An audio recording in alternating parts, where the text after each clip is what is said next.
Derrière nous, la rue de Laigné. Et là, l'épingle de Pontlieu. Il faut s'en souvenir, aux toutes premières éditions des 24 heures du Mans, les voitures passaient par là.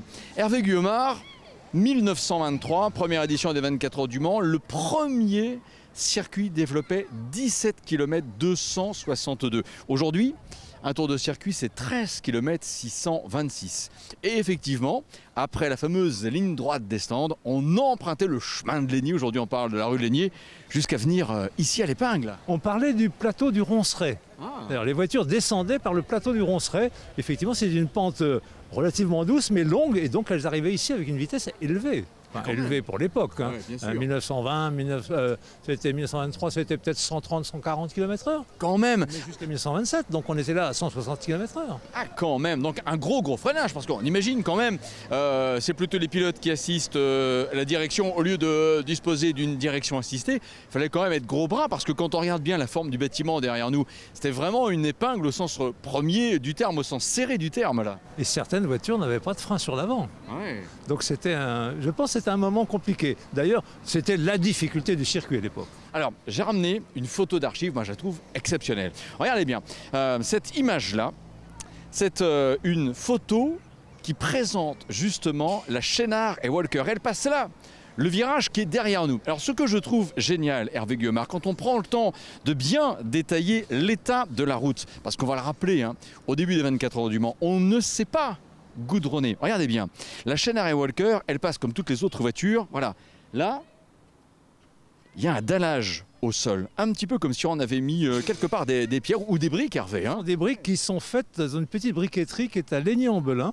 Ouais. Et ce sont les mêmes briques qu'on va retrouver dans le virage d'Indianapolis plus tard. Alors vous imaginez un peu, il y a en fait finalement la trajectoire, une trajectoire unique, la place que pour une voiture. Et si on sortait un tout petit peu de ce dallage, on était carrément dans une route gravier, gravillonnée, même pas goudronnée, quoi. À peine, c'était tout à fait instable. Hein. Je trouve ça absolument génial, un document comme ça. Et la protection du public qui est fait quand même par ce qu'on appelle maintenant des ganivelles en planche, hein, mais ils étaient vraiment d'une proximité par rapport aux pilotes qui étaient quoi, de l'ordre de 2 mètres, c'était extraordinaire. Donc les maisons qui sont là ont vu hein, les premières éditions des 24 heures du Mans. Mais en effet, Hervé Guillaumard, ce qu'il faut se dire, c'est qu'après 1928, parce que la ville du Mans, dans ces années 20 au siècle dernier, elle grandit, hein, tout simplement, et ça ne devenait pas réellement compatible de faire passer les voitures en course avec ces constructions de maisons et bien sûr le public. C'était 2 rangées de maisons et l'urbanisation était galopante. Et déjà, les riverains ici se plaignent des encombrements de voitures au moment des 24 heures, ce qui a obligé à pousser effectivement le circuit vers le sud.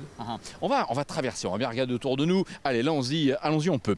Hervé, et toutes et tous, ce qu'il faut que vous sachiez, ça fait partie, vous savez, des cartes postales du circuit, la fameuse passerelle Dunlop. Mais Hervé, les photos d'archives montrent qu'une toute première passerelle en bois, alors sur lequel quelqu'un a peut-être posé par hasard, on ne sait finalement pas, une banderole Dunlop, elle était posée là à la sortie de ce virage. Elle était à 50 mètres à la sortie du virage et il y a un siècle.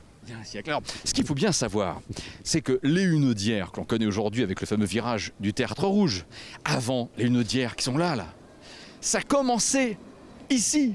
C'est absolument génial de se dire qu'avant les Hunaudières, ça commençait là. Et ce café, Hervé Guillaumard, il fait partie du décor depuis toujours finalement. Ah oui, c'est un repère fabuleux par rapport à cette époque-là.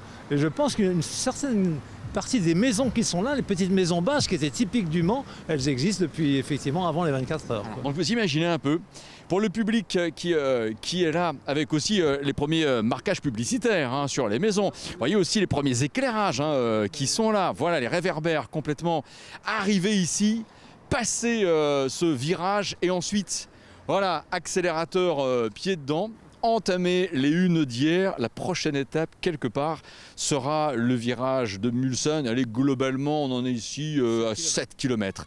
Donc 7 km pour ces moteurs des années 20 au siècle dernier qui allaient comme ça, effectivement, en ronron continu. Et cette voiture-là, ouais, c'est la Chénard et Walker qui a en effet ouvert le palmarès des 24 heures du Mans en 1923. Voilà, sur les traces de l'histoire.